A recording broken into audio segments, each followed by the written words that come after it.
जय गुरु गोरखनाथ। गुरु गोरखनाथ जी का जन्म भारतीय आध्यात्मिक इतिहास की सबसे चमत्कारी और प्रेरणादायक गाथाओं में से एक कथा है। नाथ संप्रदाय के प्रवर्तक और योग विद्या के महान ज्ञाता गुरु गोरखनाथ जी को भगवान शिव का अंश माना जाता है। उनकी यह कथा केवल एक बालक के जन्म की कहानी नहीं, बल्कि योग, विश्वास और गुरु शिष्य परंपरा की प्रकाष्ठा है। कथा की शुरुआत होती है आदिनाथ भगवान शिव के प्रथम शिष्य महर्षि मत्स्येंद्रनाथ जी महाराज से। मत्स्येंद्रनाथ जी एक त्रिकालदर्शी महात्मा थे जो पूरे भारतवर्ष में अलख जगाते हुए भ्रमण कर रहे थे। वे बंगाल के एक गांव में पहुंचे। वहां एक घर के सामने रुककर उन्होंने भिक्षा के लिए सवर लगाया। अलख निरंजन उस घर से एक महिला बाहर आई और उसने आदरपूर्वक योगी को भिक्षा अर्पित की। मत्स्येंद्रनाथ जी ने अपनी दिव्य दृष्टि से देख लिया कि वह महिला भीतर से अत्यंत दुखी है।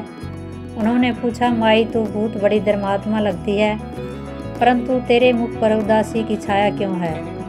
क्या दुख है तुझे?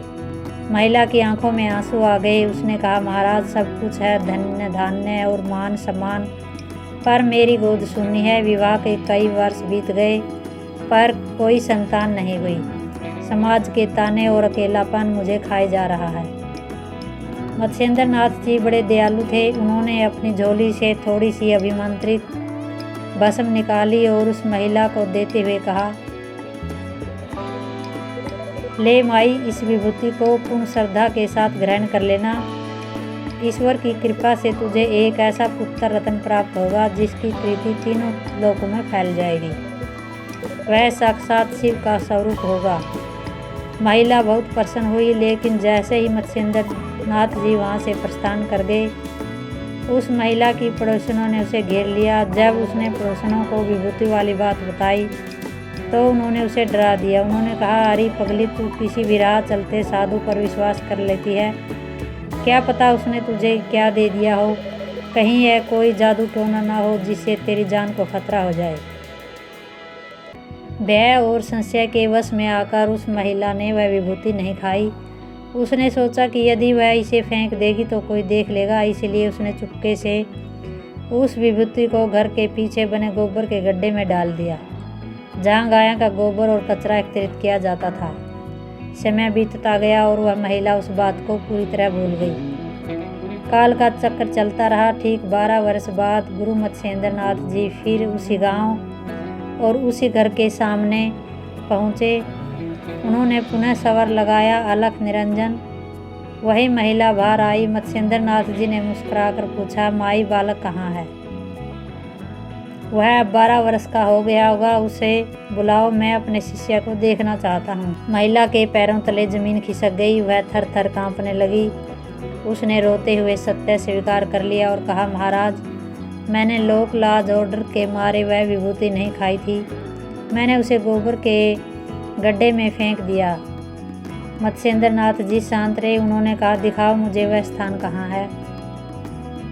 मत्स्येंद्रनाथ जी उस गोबर के गड्ढे के पास पहुँचे। गांव के लोग भी चमत्कार देखने के लिए वहां एकत्रित हो गए। मत्स्येंद्रनाथ जी ने गड्ढे की ओर मुख किया और पुकारा, चलो बेटा बाहर आओ, तुम्हारे गुरु तुम्हें पुकार रहे हैं। पहली पुकार पर कोई हलचल नहीं हुई। दूसरी बार उन्होंने फिर तीव्र स्वर में बोला, अलख निरंजन, हे शिव स्वरूप बालक, गुरु की आज्ञा मान और प्रकट हो। तभी एक चमत्कार हुआ। उस गोबर और राख के ढेर के भीतर से एक अत्यंत तेजस्वी स्वर्ण के समान चमकता हुआ 12 वर्ष का बालक उठ खड़ा हुआ। उस बालक की आंखों में अद्भुत तेज था और मुख पर ब्रह्मांडीय शांति।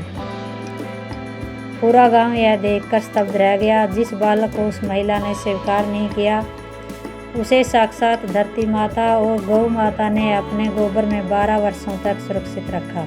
चूँकि वह बालक गौ के संरक्षण में पलकर बाहर आया था और उसकी रक्षा स्वयं ईश्वर ने की थी, इसलिए मत्स्येंद्रनाथ ने उनका नाम गोरख रखा। गौ का अर्थ है इंद्रियां, पृथ्वी या गाय। रख का अर्थ है रक्षा करने वाला, अर्थात वह जो अपनी इंद्रियों पर विजय प्राप्त कर उनकी रक्षा करें और जगत का कल्याण करे, वही गोरख है। वे गोरखनाथ जी कहलाए क्योंकि वे नाथों के नाथ और योगियों के गुरु बने।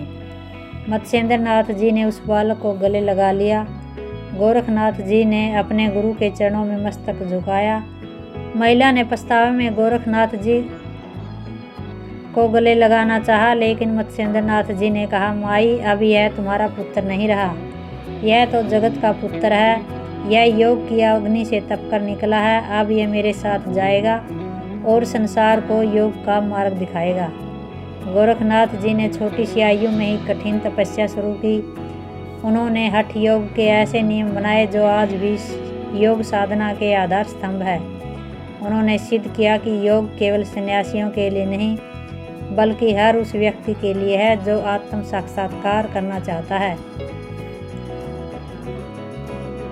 पौराणिक मान्यताओं में गोरखनाथ जी को अयोनिज कहा गया है, जिसका अर्थ है जो माँ के गर्भ से पैदा न हुआ हो। उन्हें भगवान शिव का अवतार माना जाता है। कहा जाता है कि जब भगवान विष्णु ने नरसिंह अवतार लिया था और वे शांत नहीं हो रहे थे, तब गोरखनाथ जी शिव स्वरूप ने उन्हें शांत किया था। वे काल के बंधनों से मुक्त है, इसीलिए उन्हें अमर योगी कहा जाता है। गुरु गोरखनाथ जी की यह जन्म कथा हमें सिखाती है कि गुरु का वचन कभी खाली नहीं जाता। यदि गुरु ने आशीर्वाद दिया है तो वह किसी न किसी रूप में फलित आवश्यक होता है। संदेह प्रगति में बाधक है। यदि उस महिला ने संदेह न किया होता तो वह बालक उसके आंगन में खेलता, लेकिन संदेह के कारण वह उसे प्राप्त न कर सकी। यह कथा भौतिक शरीर से परे यौगिक शक्ति के अस्तित्व को दर्शाती है।